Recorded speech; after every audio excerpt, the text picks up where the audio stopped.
¿Dónde colocar tus ahorros a corto plazo en 2025 sin equivocarte? Hoy vamos a repasar todas las alternativas, comparando con la archiconocida cuenta de Trade Republic. Veremos cómo se comporta frente a los fondos monetarios de la banca tradicional, los monetarios más eficientes de terceras gestoras internacionales, fondos de renta fija a corto plazo, ETFs conservadores y hasta estrategias mixtas un poco más ambiciosas. Lo veremos paso a paso, qué funcionó bien, qué fue un fiasco, incluso algunos de mis propios errores este año. Y lo más importante, qué lecciones puedes aplicar para que no te pase lo mismo. Y además, repasaremos un caso práctico concreto, la cartera de mi mujer. Así que te prometo que al terminar el vídeo tendrás una visión clara de qué opción puede encajar mejor contigo este 2025. Así que no te pierdas este vídeo. ¡Vamos allá! Hola a todas y todos, bienvenidos al Banquero del Pueblo. Aquí aprenderás sobre finanzas de forma clara y sin rodeos, para que tomes mejores decisiones, hagas crecer tu patrimonio y logres tus objetivos financieros. Y antes de empezar, quiero hacer un recordatorio muy importante. En este canal siempre hemos defendido que la prioridad número uno es tener ese fondo de emergencia bien cubierto y después construir una patita en el largo plazo en renta variable indexada. Hablamos de ese 20 o 30% en MSCI World o SP500 que nos da la tranquilidad de batir a la inflación. Yo os dejo un vídeo por aquí donde lo explico con más detalle y además en la descripción os dejaré algunos ISINs concretos para que quiera empezar a mirarlos. Porque tal y como vimos en este otro vídeo, si inviertes solo en monetarios o productos garantizados, pierdes la batalla contra la inflación. Históricamente, incluso en momentos complicados como el 2003 o el 2007, esa exposición del 30% en renta variable global siempre ha funcionado para mantener el poder adquisitivo. Y dicho esto, una vez que tenemos claro que el fondo de emergencia y la parte indexada son la base de cualquier cartera, ya tiene mucho sentido preguntarse dónde colocar los ahorros del corto plazo. Y empezamos y recordamos esta famosa cuenta remunerada. Es la opción más sencilla, sin complicaciones, sin riesgo de que la rentabilidad sea negativa por los movimientos de tipos. Y hasta el 19 de agosto de este mismo año nos ha dado una rentabilidad acumulada de un 1,51%. ¿Para quién es ideal? Para los que prioriza la liquidez total, no quieren sorpresas y tampoco tienen grandes conocimientos financieros. Y tampoco la podemos desmerecer porque si recordamos o vamos a las sesiones anteriores, las dejaré en la descripción, recordamos que la rentabilidad negativa desde que empezó a pagar el 4% en octubre del 2023 hasta por ejemplo junio de este año fue de un 5,91%. Pero por supuesto que esa política de tipos o monetaria ha cambiado, por lo tanto tendríamos que ver o evaluarla desde principios desde este año. Y ahora podríamos continuar con los monetarios de la banca tradicional, que los tendríamos aquí arriba, una alternativa de CaixaBank, Sabadell y Santander. Y la verdad que aquí la historia cambia, gastos altos, rentabilidades bajas, incluso en el caso del Sabadell con emisiones de baja calidad crediticia, que aquí podríamos ver el riesgo 2 de 7. Incluso podríamos ver estas rentabilidades en rojo, ¿por qué? Porque son inferiores incluso a la simplicidad de una cuenta remunerada. Para mí un auténtico fiasco, un producto que parece seguro, pero que apenas aporta valor para el cliente, aunque al banco, seguro. Y el segundo escalón serían fondos monetarios de terceras gestoras o gestoras internacionales. Y aquí sí que vemos gestión seria, unos costes más ajustados y unas duraciones muy cortas, rentabilidades superiores a la simplicidad de esta cuenta remunerada y sería un buen segundo escalón, para quien quiere rascar un poquito más de rentabilidad con un riesgo muy bajo y eso sí, no valen para siempre, porque podíamos ver que en función de las políticas de tipos, algunos años la rentabilidad de estos productos había sido también negativa. Y a título ilustrativo, podríamos coger la cotización diaria de este AXA Tresor Curtem y podríamos ver que día a día suma, aunque sea muy poquito, pero suma. Y en este lapso de tiempo, si miramos, no tendríamos rentabilidades ni un solo día negativo. Y a continuación ya estaríamos cruzando la línea puramente de lo monetario, menos de 6 meses, y nos iríamos a duraciones que pueden llegar incluso a 5 años en el caso de este VS. Y estaríamos hablando de fondos de inversión de renta fija a corto o muy corto plazo. Podríamos apreciar que estas rentabilidades son superiores, pero aquí con un riesgo real de algunos días o meses en negativo, y sería ese tercer escalón, para quien busca más rentabilidad y acepta una volatilidad en función de esos tipos de interés. Con lo que claramente apreciamos que tiene una rentabilidad superior a estos monetarios más eficientes y en este caso superior a la cuenta remunerada. Y si nos vamos un poquito hacia atrás para ver ese toro pasado, efectivamente desde octubre del 23 hasta junio en este caso concreto nos dieron más rentabilidad. Pero todo el mundo tiene que recordar el binomio rentabilidad-riesgo. Y si tiene más potencial de rentabilidad, significa que también puede tener más potencial de pérdidas. Con lo que en este caso podríamos seleccionar el que ha dado más acumulado durante este año. Y vamos a ver rápidamente esa cotización diaria. En aquel monetario eficiente veíamos que sumaba poco pero que todos los días eran positivos. Aquí vemos que los días que suma puede sumar más, pero también vemos días negativos, con lo que no es para todos los públicos, hay que tener ciertos conocimientos. Y en las últimas sesiones incorporamos otros protagonistas, que eran versiones en ETFs. Estas dos primeras que eran ETFs monetarios y estos de aquí que eran de renta fija. Con un comportamiento muy parecido a los fondos, pero con una diferencia clave, es agilidad. En caídas bruscas del mercado permiten mover liquidez mucho más rápido que con un fondo tradicional y muy prácticos para quien busca combinar esa seguridad con flexibilidad. Y aquí podríamos comentar alguna curiosidad. Por ejemplo, esta primera alternativa de shares de acumulación tendría un riesgo 2 de 7. Ahora desde Freedom 24 podríamos seleccionar la emisión, podríamos ver en la gráfica que efectivamente es la de acumulación, bajamos un poquito más, vemos ese kit, y ampliando la información nos damos cuenta en este kit que el riesgo era 2 de 7. Pero en cambio, si seleccionamos la otra versión de distribución, la que nos paga el dividendo, aquí podríamos ver en la gráfica de manera más clara cómo sería una versión de distribución, porque cuando acumula precio la participación nos pagan ese dividendo y se descarga el precio. Y de la misma manera, si vamos a consultar ese kit, podríamos ver que todo y ser la misma emisión, solo cambia esa distribución, podríamos ver que el riesgo era 1 de 7. Y la segunda curiosidad vendría de este ETF de SPDR. ¿Por qué? Porque di por hecho que esta emisión no pagaba dividendos, al menos cuando miré el pago de dividendos, los últimos fueron en el 2016, pero efectivamente este año hizo 2 pagos de dividendo, con lo que los anteriores programas, la rentabilidad de este ETF concreto está mal y la fecha de hoy estará correcto. Con lo que veríamos que esta primera alternativa de shares efectivamente ha dado un poquito más que la cuenta remunerada y estas 3 de aquí. En cambio estas de aquí, no. ¿Motivo o no motivo? Pues en este caso podríamos ver renta fija de muy corto plazo, de 0 a 6 meses, con lo que no le damos mucho margen para que busque esa rentabilidad, aquí de 0 a 1. Y aquí también tenemos que tener en cuenta que una cosa son fondos, que aquí los fondos pueden ser de autor y pueden ser los fondos como ellos quieran, y en cambio los ETF siempre vamos más a indexaciones, a muy corto plazo, a más corto plazo, con lo que en este sentido estos fondos de autor nos pueden dar alguna sorpresa más agradable. Pero si nos ceñimos a los monetarios puros, pues en este caso concreto, pues podríamos ver que estaríamos muy similares. Y podríamos saltar al último escalón, tal como decíamos, de fondos de autor. Y aquí encontraríamos el MAN que ya vimos en las últimas sesiones, y gracias a todos vuestros comentarios hemos incorporado este Dunas valor equilibrado. No son ni monetarios, no son ni de renta fija a corto plazo, son fondos más especulativos. Y aquí también lo podríamos ver traducido en su índice de riesgo. Y por supuesto que por las rentabilidades ya parece que hablamos de otra liga, pero ojo, ojito, binomio rentabilidad-riesgo.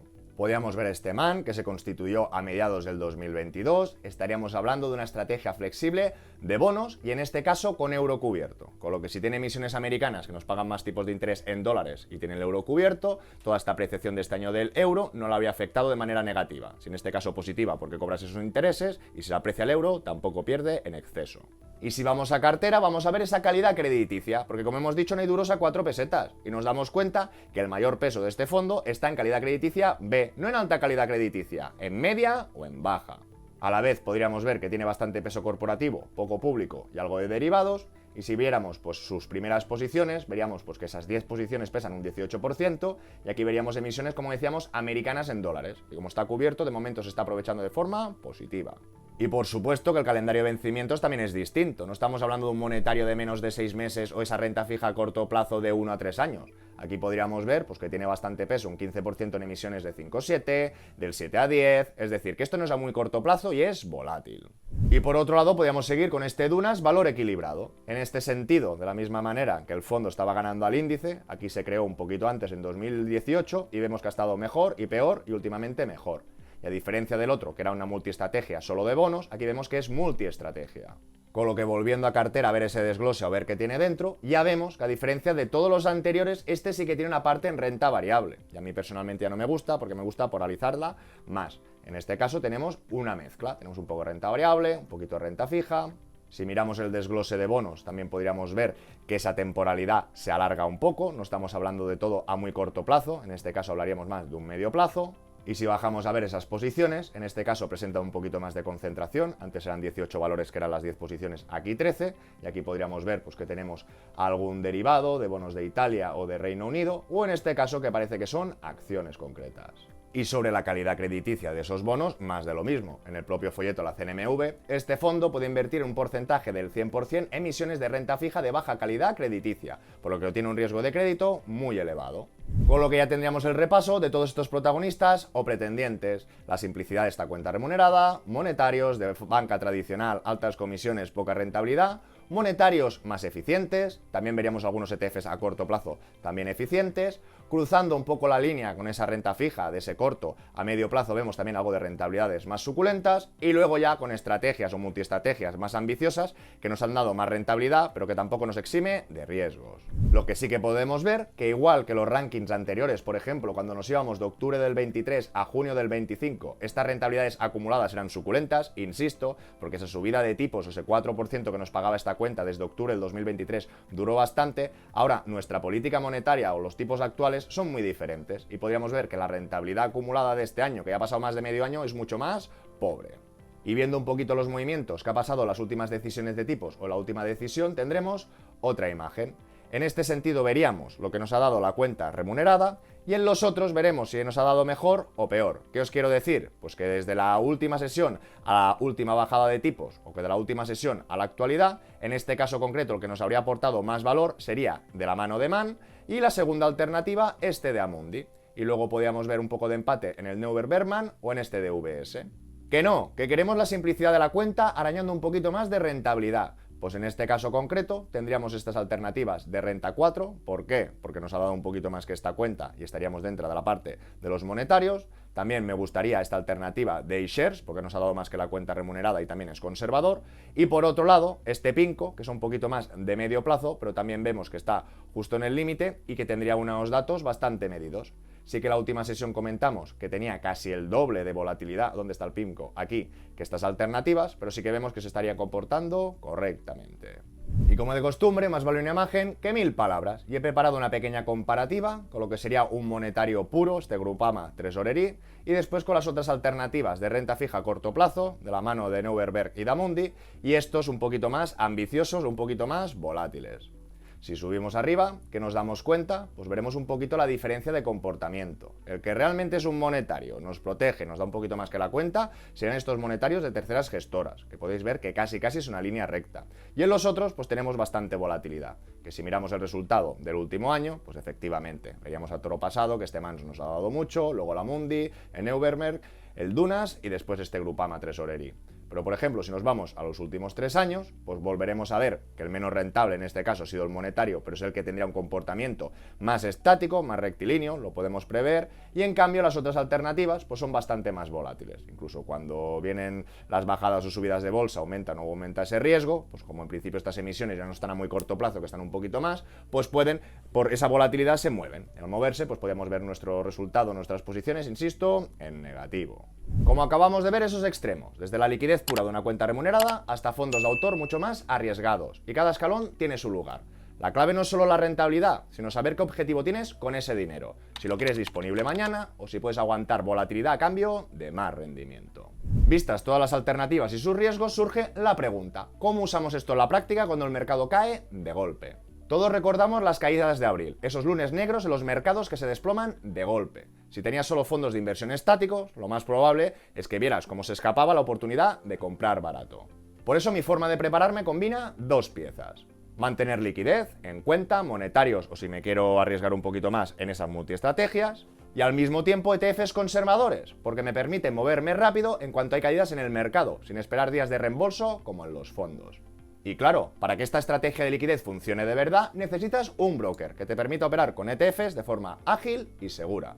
Y en mi caso utilizo Freedom24, que además de ser el patrocinador del canal, es una de las plataformas que uso en mi día a día. Y básicamente lo hago por 3 motivos muy claros. El primero, cumple con la normativa europea y MiFID II, y eso significa que los valores siempre están a tu nombre, y además cuenta con el Fondo de Compensación de Inversores de Chipre con protección hasta 20.000 euros. Segundo, no operan con CFDs, trabajan solo con activos reales, acciones, ETFs y bonos de verdad. Y tercero, la transparencia. Freedom24 es la marca europea de Freedom Holding Corp, cotizada en el Nasdaq y recientemente incluida en el Russell 3000. Además, ofrecen acceso a más de 40.000 acciones y más de 3.600 ETFs de todo el mundo. Desde su portal ¿Qué comprar? Suben reseñas e ideas de inversión cada semana, tanto de acciones como de bonos y de ETFs. Donde aquí vais a encontrar los clásicos de renta variable como el SP500, MSCI World, FTSE All World, incluso alternativas de monetarios y de renta fija como estamos repasando en este vídeo. Y ojo, porque ahora mismo tiene una promoción de bienvenida muy atractiva, con la que puedes conseguir hasta 20 acciones de regalo valoradas de 3 hasta $800 cada una. Y aquí podéis ver la lista completa de compañías, desde gigantes como BlackRock hasta otras más pequeñas. Al final es cuestión de suerte, pero es un valor extra que te dan desde el principio. Y recuerda, solo por abrir cuenta y hacer tu primera recarga desde 1.000 euros puedes acceder directamente a la promoción. Abrir la cuenta es un proceso sencillo, que no te llevará más de 10 minutos. Eso sí, en algunos casos pueden pedirte algo de documentación adicional, y es normal, es el procedimiento de prevención de blanqueo de capitales como cualquier entidad regulada y segura. Te dejo todos los detalles y el enlace en la descripción del vídeo. Y ahora vamos a pasar a un caso práctico real, cómo apliqué esta estrategia a la cartera de mi mujer. Así que veremos qué resultados hemos obtenido hasta ahora y cómo se ha ido ajustando con los meses. Y ahora estamos en el Excel cuánto poner en un fondo, gratuito y sin registro, que lo dejaré en la descripción del vídeo. Todo el mundo que lo quiera utilizar y manipular, primero debería ir a archivo y después hacer una copia. Y ahora concretamente estaríamos en el apartado de cartera de inversión. Y yo estoy en una copia de la copia porque lo voy a manipular y no quiero que os quede mal. Si recordáis, el punto de partida de mi mujer hace un par de meses. Tenía 3.000 euros en el fondo de emergencia en CaixaBank, 6.318 que habían vencido de Freedom disponibles para invertir o esa liquidez, y un plan de pensiones de 3.356. En total habían 12.674 euros, que en ese caso concreto estábamos expuestos a un 26%. Ahora, tras 2 meses y un poquito más de tiempo, el fondo de emergencia sigue igual de 3.000, el plan de pensiones con aportaciones y revalorización ya está en 3.685 y hemos aumentado un poquito esa TAE, y aquí veríamos el remanente de que tenía en la cuenta y en los ETFs de Freedom 24. Y además diversifiqué un poco más, con una compra puntual de 564 euros en Bitcoin, lo que supone entre un 4 y un 5% de su patrimonio total, con lo que la foto actual, la renta variable era de un 32,58%. Es decir, ya tenía más exposición diversificada y con un poquito de riesgo adicional. Y en este momento no queríamos ampliar más la renta variable, pero sí preparar la liquidez para aprovechar esas caídas. ¿Qué hicimos? Pues invertimos en 2 ETFs de corto plazo, uno de iShares y uno de Xtrackers. Así que si os parece, vamos a ver cómo han evolucionado o no. Y ahora ya estaríamos en la pantalla de posiciones y vamos a empezar primero con este de iShares, que quizá alguno piense, ¡banquero! ¡Pero si está en negativo! Y aquí un matiz importante. Si recordáis en la última sesión, normalmente prefiero versiones de acumulación, pero en este caso, como la participación valía solo 5 euros, que esto lo podríamos ver desde comercializar, y aquí lo tendríamos, valía 5 euros. Y los costes fijos por participación de 2 céntimos suponían un 0,40%. Y en un monetario que ahora de manera anual te va a dar entre un 2 y un 3%, ese coste se estaba comiendo buena parte de la rentabilidad. Por eso escogí la versión de distribución. Si volvemos al perfil, pues vendríamos aquí y veríamos pues, que tendríamos unas pérdidas de 31 euros de 0,99, pero lo que nos faltará ver es ese cobro de ese dividendo, con lo que tendríamos que ir a mover al dinero. Y podríamos ver como el 2 de julio, en este caso, se cobraron 47,87 euros. Pensar que tanto el movimiento del dinero lo podéis exportar en Excel, como las transacciones para ver estas comisiones, como vuestra cartera para ver las posiciones actuales. Y en este caso concreto me he tomado la licencia para desglosar en la pantalla de posiciones abiertas las transacciones y este pago de dividendos en Excel. Lo he exportado todo y lo tendría todo aquí juntito. Con lo que podemos ver o dejar de ver a cierre de esta foto, pues veríamos que realmente se perdían 31,62, pero más el dividendo, pues tendríamos un beneficio de 16,25, con lo que sería un crecimiento bruto de un 0,51 y descontando las comisiones, que ya hemos descontado de aquí porque lo tenemos todo juntito, pues tendríamos en los últimos 2 meses y pico pues una ganancia neta de un 0,43%.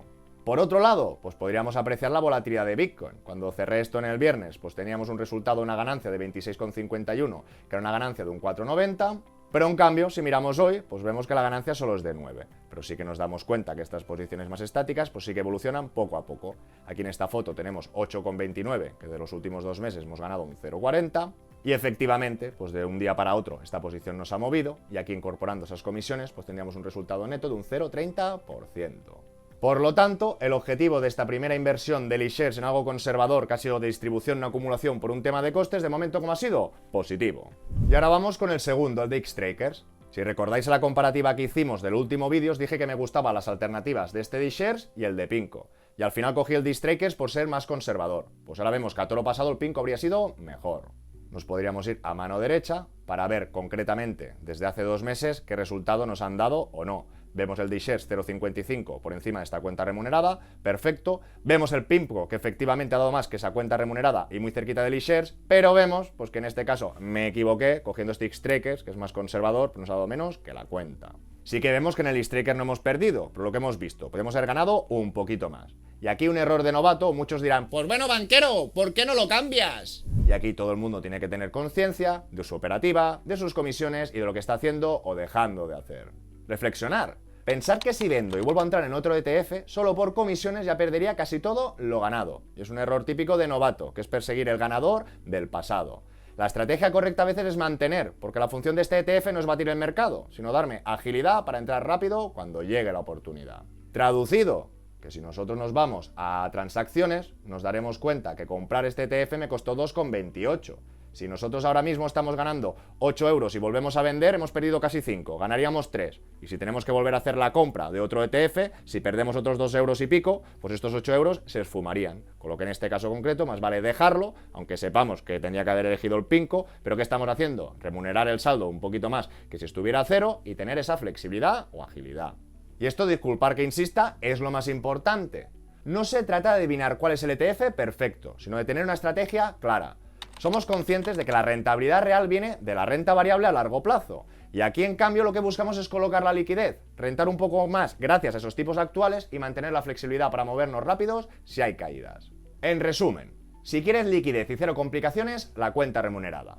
Si buscas un poco más sin salir de lo seguro, monetarios eficientes, ya sea en fondos o ETFs. Si quieres ir un paso más allá, renta fija a corto plazo, y si ya te animas a asumir más riesgo con potencial extra, fondos de autor como el MAN o el Dunas. Y recuerda, si lo que buscas es agilidad para aprovechar caídas en los mercados, la clave está en los ETFs, no los fondos tradicionales, porque no te permiten moverte en cuestión de minutos. ¿Y tú? ¿Dónde tienes el dinero a corto plazo? ¿Prefieres seguridad total o te animas a dar un paso más para buscar rentabilidad extra? Te leo en comentarios. Y si este tipo de vídeo contenido te ayuda o te parece útil, agradeceré un buen like, que te suscribas si no lo estás, que lo compartas con aquel que le puedas ayudar y nos vemos muy pronto en el siguiente.